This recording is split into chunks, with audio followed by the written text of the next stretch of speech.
Alrighty, welcome back for part 2 of chapter 2, verses 1 through 5 in our journey through Proverbs. We're going to pick up at verse 2. We spent most of last video, and if you haven't watched it, you should go back because it's laying the foundation for what we're doing now. But we spent a lot of time talking about that nature of process and the framing of condition, of the if condition, and so we're going to continue to flesh that out and see where are we going from here. What is the next step in this condition? So it's only 5 verses, so let's read them again. Make sure we're staying in context, right? Making sure you never know what might arise. So, my son, if you receive my words and treasure up my commandments with you, making your ear attentive to wisdom and inclining your heart to understanding. Yes, if you call out for insight and raise your voice for understanding, if you seek it like silver and search for it as for hidden treasures, then you will understand the fear of the Lord and find the knowledge of God. So, picking up in verse 2, making your ear attentive to wisdom, inclining your heart to understanding. So our verbs are the making and the inclining, and you're going to make your ear, make it do what? Well, be attentive to wisdom, and you're going to incline your heart to understanding. Okay, so this is a really pretty parallel here. Make your ear attentive to wisdom, incline your heart to understanding. Okay. So our first questions are going to be very similar to that first verse. What does it mean? And we're not going to skip to the why this time. What does it mean for your ear to be attentive?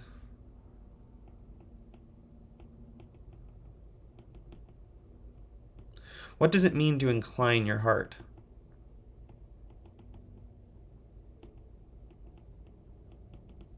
All right, these are pretty interesting words. There's a lot of ways to say things like this, but make your ear attentive.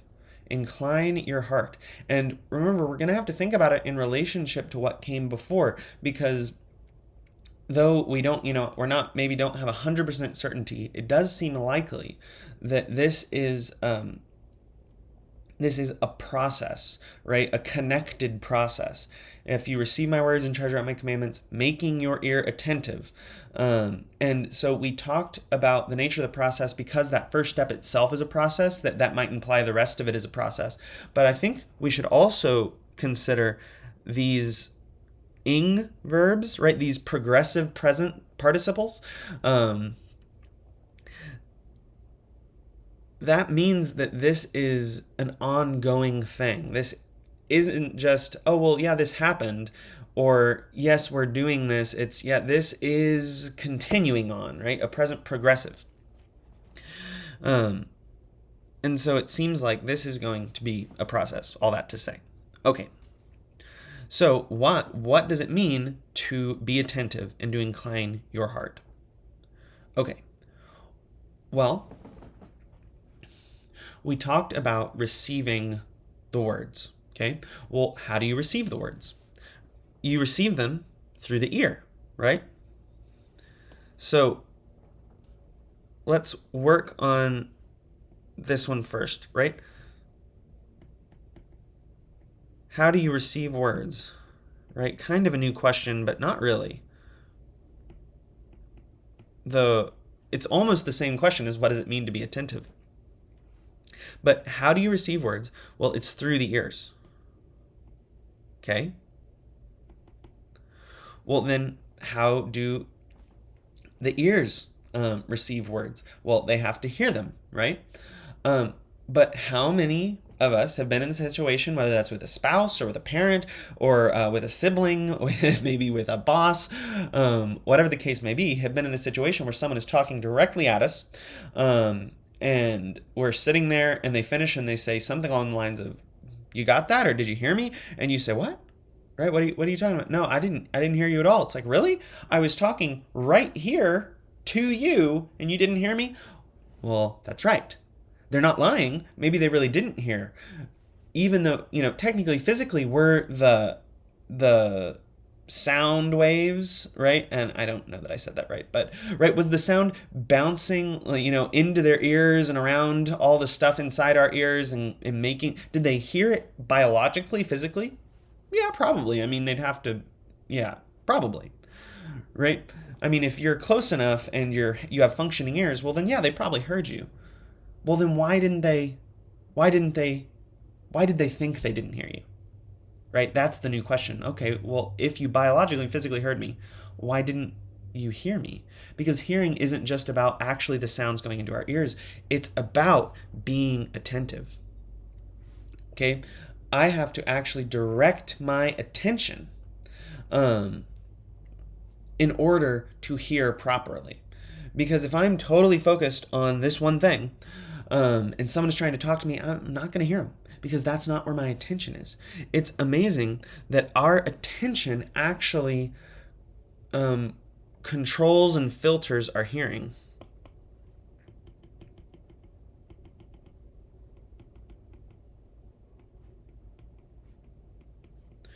Which means, right, it's not enough to just, I don't know, be in the vicinity of a good thing. You have to actually direct your attention towards that thing in order for it to come in and for you to recognize that it's come in, right? Because what does it matter if it's bounced around in your ears if you don't recognize that it has? So attention filters our hearing, which means we have to orient that attention towards what we want to come in. And right, which also implicitly tells us something, right? Where our attention is reveals what we want to come in. Right? So if all of our attention is focused on, I don't know, insert a million different versions of bad things here, right? If our attention is totally focused on that, well, then what makes us think we're ever going to receive something good, right? What makes us think we're going to be able to hear wisdom if our ears aren't attentive to it, right? We have to actually consciously give our attention to the things we want to hear. And so if our attention is focused on things that aren't good for us, well, then those are the things we want. Wherever our attention is, that reveals what we want to hear, where our desires are, where our loves are, right? And which is why this goes exactly along with you have to incline your heart, okay? And when I think about inclining my heart, right, I think about that little lean forward in the seat,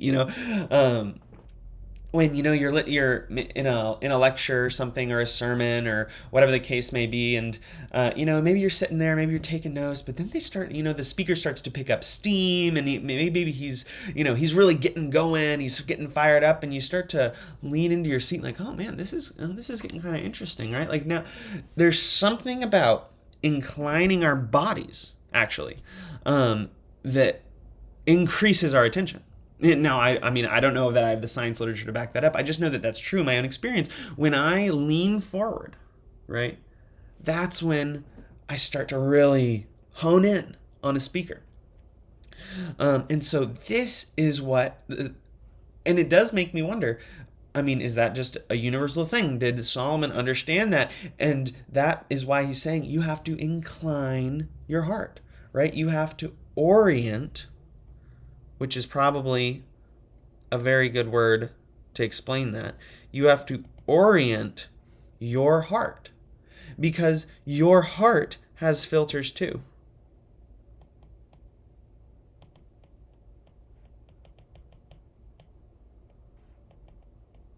Right? Where your treasure is, there your heart will be also. Isn't it interesting? It's not swapped, right? Where your heart is, that's where your treasure is. No. Where your treasure is, that is where your heart will be also, right? And so if your treasure, I guess I should say, is not wisdom, right? Maybe it's foolishness, maybe it's vanity, maybe it's pride, maybe it's gluttony, maybe it's whatever it is, right? Maybe it's family, maybe it's country, right? Whatever your treasure is, that's where your heart is. And if your heart is totally inclined towards that thing and not towards wisdom, right, then you're not going to get it. So the first verse, right, of receiving and treasuring, right, of having that space and bringing it into your heart. Well, guess what? That's not possible if your heart is not inclined, if your ear is not attentive. We could imagine if we return to the heart image, right? Oh, okay. Try again. If we return to the heart image, and maybe it's unnecessary, but I'm gonna fill it with some more junk because I don't want us to forget that this is kind of how it comes, stock. Okay, and this is where we're treasuring wisdom. There's this space that we're treasuring it in. Well, we didn't really ask ourselves the question, how is the receiving, right? How is this getting in here? How's it happening, right? Because there's a lot of stuff to get through, right? There's a lot of stuff that could put this off track. How are those words, and we'll remind ourselves, right, that these are words, wisdom, commandment that we're trying to get in there. How are they getting in there? Well, this second verse, right, is telling us how that begins to be possible. Your heart has to be inclined. Your ears have to be attentive. And if I could maybe put this into another image, it makes me think of, well, you have to take off the filter. If you watched our chapter 1 videos, you have to take off the lid of the jar, right, of what's being poured in. If there's a lid, it can't be poured in. But for this, right, this makes me think of a door. You have to open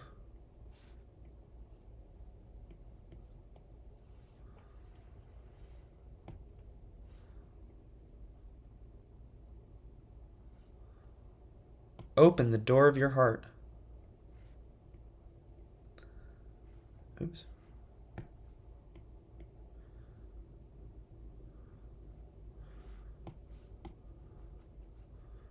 Might be trying too hard to get a nice looking door here, but I think it's important.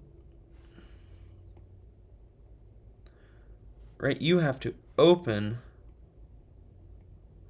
the door of your heart so that these words have a way to come in, right? And this is what it means to make your ear attentive, to incline your heart. It's to open that door, right? And say, okay, I want it, I have space for it, but how's it going to get in? Well, I have to orient myself towards it, right?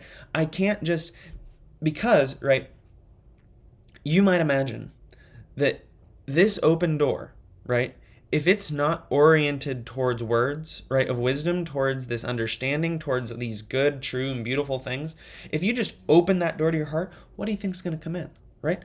All kinds of horrors, right? I mean, if you just open that door to anything, whoosh, oh man, we're snaking in all kinds of things, right? We're snaking in greed, we're snaking in idols, we're snaking in lust, all kinds of things, right? If you open up the door to your heart to just anything, well, then all kinds of things are going to get in there, right?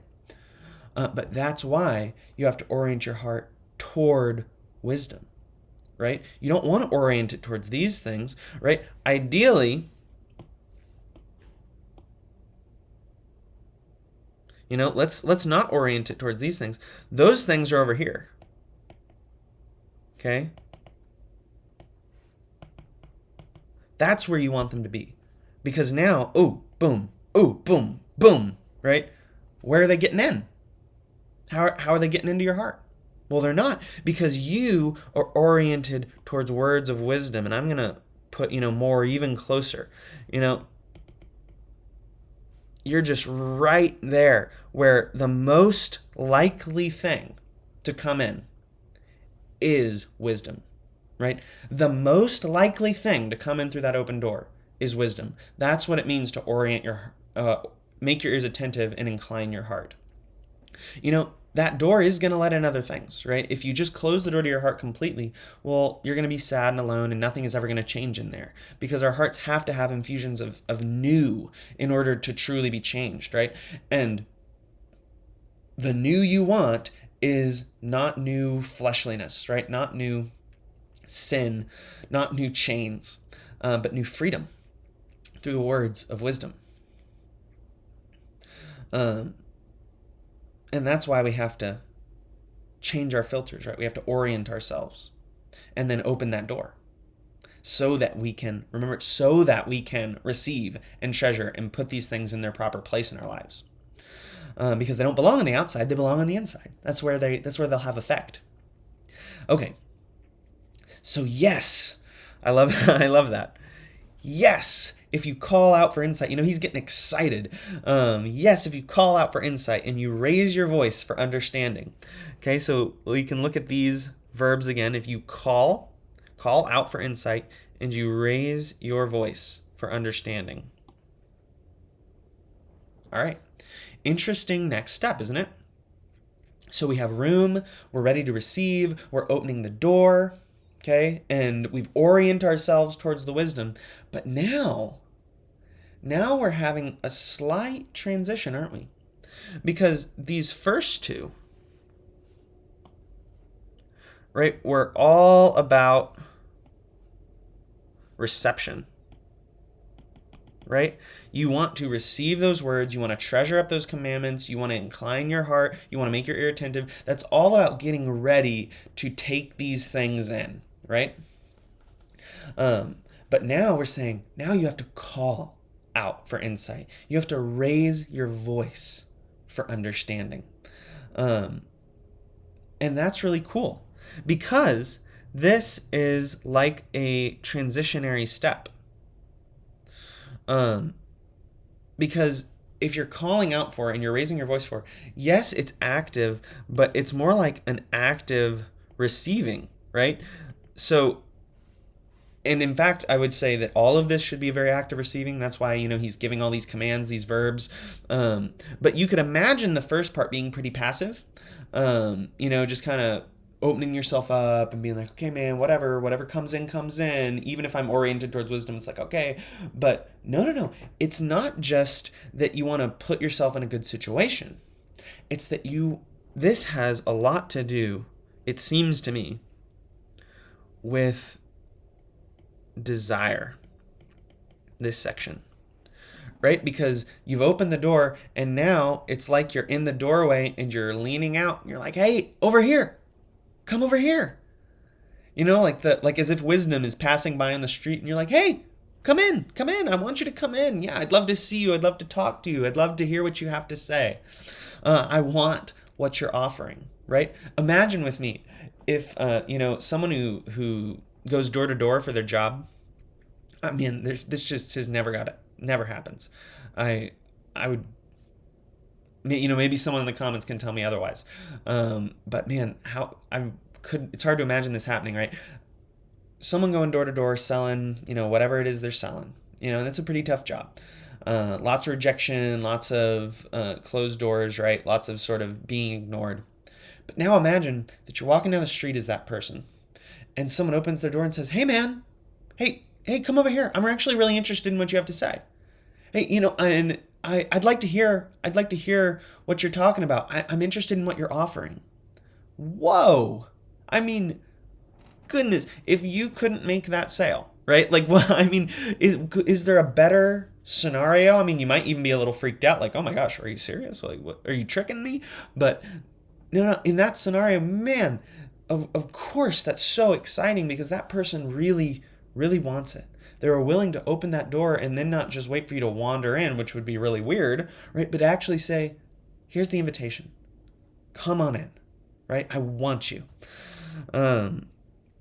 So this calling out for and raising your voice for is an expression of desire. An active expression of desire, an active desire to receive. And I'll just put that in parentheses here. An active desire to receive. That's good. Okay. And so this is kind of like our what question. What are these things? But now let's make sure we get to our why question. Why are we calling out for insight? Why are we raising our voice for understanding? So we kind of answered the question, why are we calling in the first place, right? Why are we raising our voice in the first place? Well, it's because we're expressing a desire of our heart, right? We're offering an invitation to wisdom, which is outside, to come inside. Okay, so that's all well and good. But why insight and understanding? Why are you calling out for that? Because if you receive in these words of wisdom, right, by themselves, you don't really know what you're getting. Right? I mean, the words of the wise, the riddles of the wise, right, are complicated. They're difficult. They can be challenging. And you need more than just knowledge of them. You need to know more than just that they exist. You need to actually have more than even just, valuing them, of recognizing, oh, these are really important. I mean, most people can say, hey, art is really important, painting is really important, but they can't express why it is, right? And they can't really tell you what is important about a particular painting or a particular style of painting or a particular painter, right? And it's not a knock on other people. I couldn't do that nearly as well as I'd like to be able to. I'm sure by many people's standards, I can't do it very well at all. So I'm not trying to pass a judgment, but it is a similar thing to wisdom, right? Until you understand the value of wisdom, until you start to parse its particular grammar and its unlock its riddles, right? It may be the case that you don't actually know what you have in there. It's great that you have it in your heart. It's great that you've received it. But if you don't have the understanding and insight necessary to unravel it, right, to get into the real treasure of it, then it's not going to take its full effect in your heart, right? Understanding and insight. This is how wisdom and these commandments and all that other stuff, this is how wisdom takes full effect in your heart.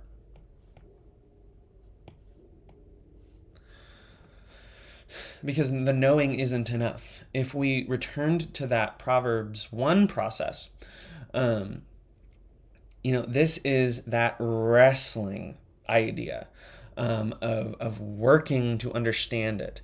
And this is what you need, right? You're taking it in, you have a place for it, you're valuing it, and now from that framework, right, now that you've opened yourself and you're valuing it, it's in you, now you're wrestling with it, which is actually a very interesting slight deviation from the way we described the process in Proverbs 1, where it was kind of like an outside thing and then it came in and you kind of wrestled with it. This is more of okay, I'm taking it in because I recognize it's valuable, and now I'm starting to work it out while it's in my heart, and that actually even seems superior. In some ways, though I'm not sure that these are really contrasting ideas, but just sort of different ways of expressing it, though maybe not as a whole. I don't think we'll quite understand the fullness of this process as it compares to the processes we talked about in Proverbs 1 until we're done with it. But why insight and understanding? Sorry, I'm gotten sidetracked. This is how wisdom takes full effect in your heart. And you need that insight, right? That precision, that opening up. Okay. Good stuff.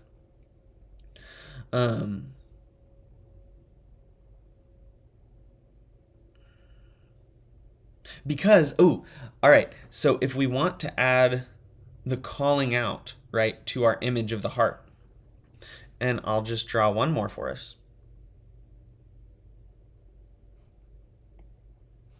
To our image of the heart. Remember, we have this place for wisdom.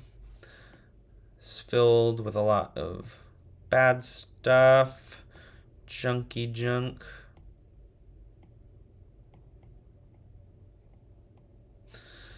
But we have opened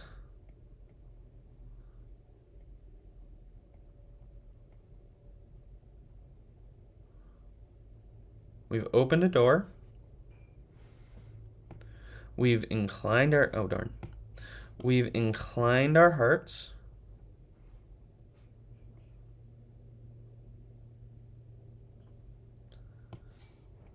and made our ears attentive, and made them attentive to what, right? We've made them attentive to these words, these commandments, this wisdom.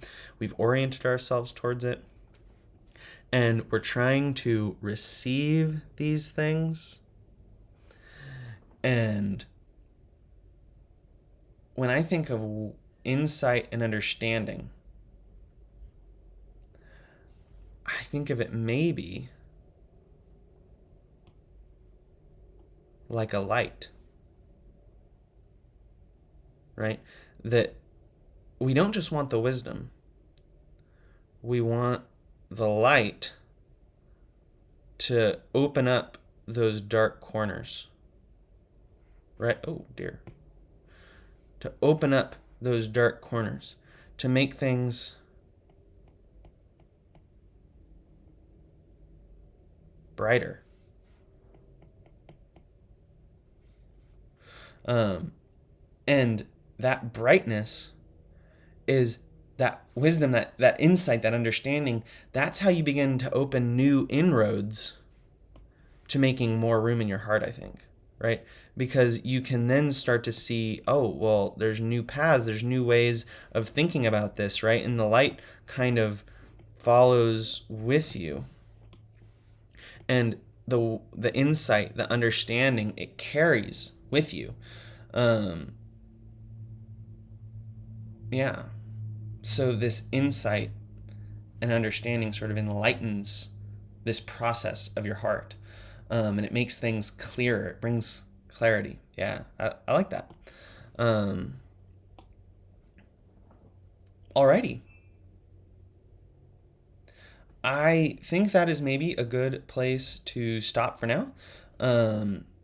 We will look at verses 4 and 5 in the next video, but let's just go ahead and work back through this process. We talked about how we receive words and what that has to do with our ears, and how our attention is what filters our hearing, and therefore it reveals what we're actually desiring, what we want. And that our ears and our hearts, why they belong in these sort of parallel lines of this verse, is that they're both all about orientation. Because your heart has filters too, and it is directed towards, it is open to those things which you want to come into it, right, for good or for ill, and that's very revelatory of the state of your heart. But ideally, right, you will open this door to wisdom, right, to where wisdom is the most likely thing that comes in. And I never wrote that down, but I like it. The most likely thing to come in is what that door is open to. And that way, right, things that you don't want to come in, because an open door can be dangerous. Anything could come in. Yeah, that's why you have to orient. You don't want things like greed, idols, and lust to come in. And then we spent a little bit of time talking about how you have this active desire to receive, and that's what the calling out is like. That's what the raising your voice for, right? This isn't just a little, oh, could you please come over here? It's like, hey, come over here. Invitation, right? Desire, an active desire to receive. And why do you need to express this desire? Why does this desire need to be in you? Why is this a part of that if condition framework? Well, because the understanding and insight that you need is how the wisdom takes full effect in your life. And in order to get that insight and understanding, you can't just like have the wisdom and be like, oh, well, I treasure this. You have to actually get in there. You have to unlock it, like a riddle, right? You have to solve it. You have to work on it. You have to work through it. And so that requires sort of the light of understanding and of insight in order to make wisdom fully effective in your heart. And the calling out is the desire for for that to be true, right? It's the openness. It's the fulfillment of the openness of making your ear attentive to wisdom and inclining your heart to understanding. The calling out is the fulfillment of that, where it's not, now I'm not just passively receiving, now I'm ready to receive and I want it. And that's the place Solomon is saying we should be in. And is actually not just should be, but it's part of this if condition. This desire, this calling out is part of the if condition, and the ramifications for that, right? We will continue to look at as we will with all of the processes or all of the sections of this process, particularly when we get to unwrapping verse 5 and everything that's going on there. So thank you for being a part of these steps in the journey. I love seeing the development of this image of our heart. I hope you do too, and I look forward to seeing you in the next video.